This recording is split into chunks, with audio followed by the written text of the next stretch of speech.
How was we felt like it was going to come to him and wanted to force a tough shot. I didn't see it on film. He took a snake dribble about 18 or 19 feet.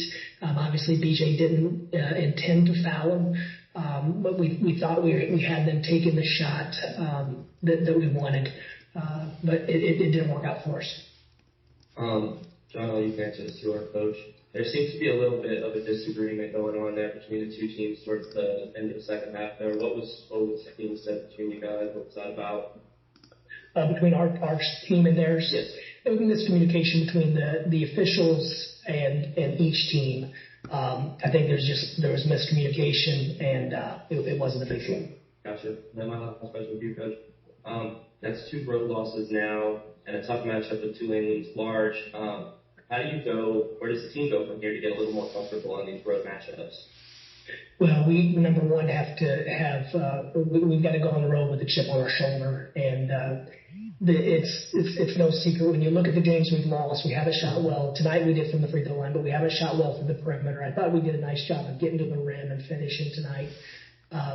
But we're just not defending and rebounding the way we need to when the shots aren't dropping. So I think we've got to get back to find a way to be the hunter as opposed to the hunted. Any Zoom questions? Hey, Coach. This is the 4th straight game. I'm pretty sure that the team had a tough start in the first half, then needed a big second half to come back in the game, even though tonight wasn't successful. Are they going to consider plenty of options? Are all options going to be on the table when it comes to making certain adjustments in probably the starting lineup or how things are called throughout the game? Yeah, we'll definitely look at some different things. Yeah, at the start of the game, Dusty, they were extremely physical with you guys inside, and I know that Coach Fern wanted to, was talking about making that a point of emphasis with them. Is that particularly disruptive with you guys, getting you guys comfortable and moving the ball inside and outside to get the kind of shots you want early on? Yeah, they pressed, and they were trying to disrupt our rhythm and flow. We've seen that the last several games. I don't think it's going to be anything that we don't see repeatedly. And obviously they went back and they looked at the games we've lost, and the team's played zone, and they've done some different things to try to get us off balance. I thought we attacked their 1-3-1 extremely well. I thought we attacked them in broken floor situations, but they did press once we settled in. But absolutely, I thought it was a very physical game early on, and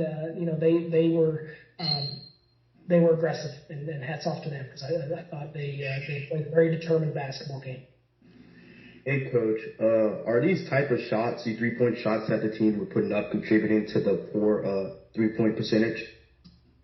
I think for the most part, I can't think of very many that we weren't pleased with, and we don't typically make them. We are a smaller team, and you look at the numbers last year and then most of this year, we have a very good 3-point shooting team, and I thought BJ had some good looks. I thought Nick had some good looks. I thought, I thought we're not judging the end result on every shot. It's are we pleased with the shots we're generating based on past performance, and overall, I mean, we're trying to get better shots all the time, but some nights they just don't drop. Coach, we'll have one more Zoom question and then one last in-person question. Okay, Coach. Monday there was when we talked Monday. You talked about last year at this time. You guys were just looking at winning each play and winning the moment and playing frame by frame. Now you've got your work cut out for you. Is it easy to do that now with players obviously are mindful with the hits to the resume that you've already taken? Does that put how do you as a coaching staff get them to separate that from their minds to just play the way that you want them to play? Well, we're very open, honest, and transparent with where we think we are and what we need to do. From a big picture standpoint, these guys, they knew last year in February that we needed not drop any more games if we wanted to have a chance to get an at-large bid. We're not hiding anything from them. It's part of it, and these guys have proven they can play with pressure on them, and obviously our goal is to win a conference championship first and foremost. So we're obviously behind in the standings now with a long way to go. We've got to get better and find a way to get our edge back. And whether it's different combinations or someone giving us a jump start, we've got to find a way to get over the hump more frequently. One thing that's been consistent throughout this season is, John L., you have been playing great almost every game. How do you find a way to take your skill set a little bit and then push it into some of the other guys when they're struggling, especially early on? That's a tough question a little bit. Can you repeat that again? Yeah, so like when you're playing at the top of your game, doing what you do, how do you take a little bit of the energy that you have and try to feed it towards the other guys in a way when they're struggling? Just in the huddles, like when we huddle and try to give more juice, more energy, and when we go on timeouts, like just all of the stuff that I try to do, just get them going. Thank you, Coach. Thank you, Jonah. Thank you, guys. Thank you, Coach. Thank you, guys.